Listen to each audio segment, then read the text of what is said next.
اور خدا کے انصاف کے مطابق بھی ان سب کے لیے ہے جو اس کے حضور بدی اور مکروہ کام کریں گے۔ شیطان، ابلیس اور اس کے بچوں کے لیے وہ گڑھا ہے، اور ان کے لیے بھی جو بدی اور مکروہ کام کرتے ہیں۔ 5ویں آیت دیکھتے ہیں، اور ایسا ہوا کہ فرشتے نے مجھ نیفی سے کلام کرتے ہوئے فرمایا، تو دیکھ چکا ہے کہ اگر غیر قومیں توبہ کرتی ہیں تو وہ مبارک اور سعادت مند ہوں گی، اور تو اسرائیل کے گھرانے کے واسطے خداوند کے عہود کی بابت بھی جانتا ہے، اور تو یہ بھی سن چکا ہے کہ جو کوئی توبہ نہیں کرتا یقیناً ہلاک ہوتا ہے۔ پس اگر ایسا ہو کہ غیر قومیں خدا کے برا کے خلاف اپنے دلوں کو سخت کریں تو ان پر افسوس۔ 7ویں آیت، پس خدا کا برا فرماتا ہے، وقت آتا ہے کہ میں بنی آدم کے درمیان میں عرفہ اور نرالا کام کروں گا، ایسا کام جو کہ ابدی ہوگا،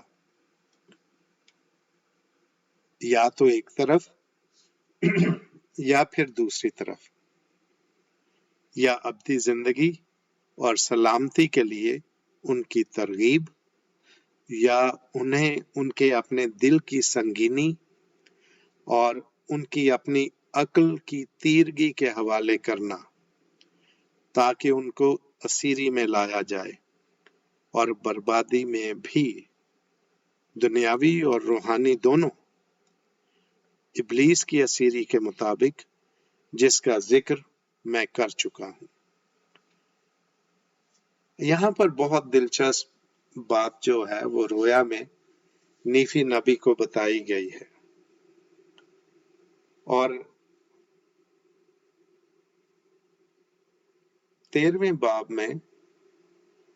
باب جو ہے وہ بنیادی طور پر غیر قوموں کا باب ہے۔ وہ چیپٹر جو ہے وہ بیسیکلی ان مسیحیوں کے بارے میں ہے، یورپین کرسچنز کے بارے میں ہے، جو بر اعظم امریکہ پر آئے تھے اور اپنے ساتھ خدا کا کلام بھی لائے تھے، اور انہوں نے نیفی کے بھائیوں کی نسل کو کنورٹ کیا، انہیں مسیحی بنایا تھا، اور اس کے بعد خداوند فرماتا ہے کہ اگر یہ خداوند کے ساتھ ساتھ چلتے ہیں تو وہ مبارک ہیں، اور وہ عزت پائیں گے، سعادت مند کہلائے جائیں گے۔ لیکن اگر وہ اپنے دلوں کو سخت کرتے ہیں اور نجات دہندہ کا انکار کرتے ہیں تو پھر ان کا وہی حال ہوگا جو ابلیس اور اس کے بچوں کا حال ہے۔ یہ جو 7ویں آیت ہے یہ بہت اہم ہے، اور بک آف مورمن میں اکثر یہ جملہ عرفہ اور نرالا کام، یہ بنیادی طور پر یسوع مسیح کی انجیل کی بحالی کی طرف اشارہ کرتا ہے یہ جملہ، اور ریسٹوریشن، کیونکہ 13واں باب جو تھا وہ برگشتگی کا بھی ذکر کرتا ہے۔ یہاں میں آپ کو بتاتا چلوں کہ 11واں باب جو ہے وہ یسوع مسیح کے مجسم ہونے کے بارے میں بتاتا ہے، اور اس کا دنیا میں آنا، اس کے معجزات، لوگوں کو شفا دینا، اور پھر 12واں باب جو ہے کہ دنیا اسے رد کرتی ہے، خاص طور پر یہودی، اور اسے مصلوب کرتے ہیں، اور وہ پھر جی اٹھتا ہے اور آسمان پر جاتا ہے، اور پھر اس کی انجیل کی منادی جو ہے وہ اس کے 12 رسول کرتے ہیں، پہلے یروشلم میں پھر غیر قوموں میں. اور ہمیں معلوم ہے کہ پطرس نے پہلی دفعہ جب کرنیلیس کو بپتسمہ دیا تھا تو غیر قوموں میں انجیل کی منادی کا وہ پہلا واقعہ تھا. اس کے بعد پھر پالوس رسول اور دوسرے رسول جو تھے وہ غیر قوموں میں جاتے رہے، تو وہ غیر قومیں جو تھی وہ بعد میں مسیحی کہلائے تھے. لیکن اسی دور میں برگشتگی بھی ہوتی ہے جو ہم نے 13ویں باب میں پڑھا ہے کہ اس میں سے واضح اور بیش قیمت باتیں اس کتاب سے نکال لی جاتی ہیں. اور یہاں پر 14ویں باب میں وہ بحالی کی بات کر رہا ہے، ریسٹوریشن کی بات کر رہا ہے کہ انجیل کو بحال کرنے کا جو عرفہ اور نرالا کام ہے وہ خداوند بنی آدم کے درمیان میں کرے گا. اور پھر آگے واضح لکھا ہوا ہے یا تو ایک طرف یا پھر دوسری طرف، یعنی ابدی زندگی اور سلامتی کے لیے ان کی ترغیب، یا اگر انہوں نے اپنے دلوں کو سخت کر لیا اور اپنی عقلوں کو اندھا کر لیا ہے تو پھر وہ اسیری میں لے جائے جائیں گے، جو کہ بربادی میں بھی دنیاوی اور روحانی دونوں لحاظ سے. تو یہ بالکل واضح جو ہے اس کا ذکر کیا جا چکا ہے.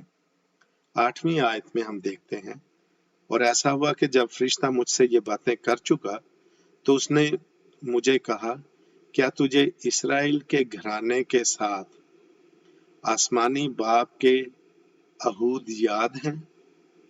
میں نے جواب دیا کہ ہاں.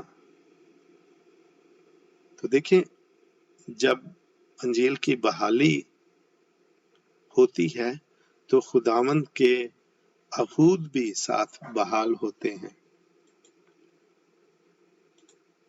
اور 9ویں آیت میں ہم دیکھتے ہیں، اور ایسا ہوا کہ اس نے مجھ سے کہا، نظر کر اور دیکھ بڑی اور مکروہ کلیسیا جو مکروہات کی ماں ہے، جس کا بانی ابلیس ہے. اور یہاں پر ایک دو چیزیں جو ہیں وہ غور طلب ہیں، لیکن میں تھوڑی سی آیات کو آگے آپ کے ساتھ پڑھتا ہوں اور پھر اس پر بات کرتے ہیں. اور اس نے مجھ سے کہا، دیکھ صرف 2 کلیسیاں ہیں، ایک خدا کے برا کی کلیسیا اور دوسری ابلیس کی کلیسیا ہے. پس جس کسی کا تعلق خدا کے برا کی کلیسیا سے نہیں، اس کا تعلق اس بڑی کلیسیا سے ہے جو مکروہات کی ماں ہے اور وہ ساری دنیا کی کسبی ہے.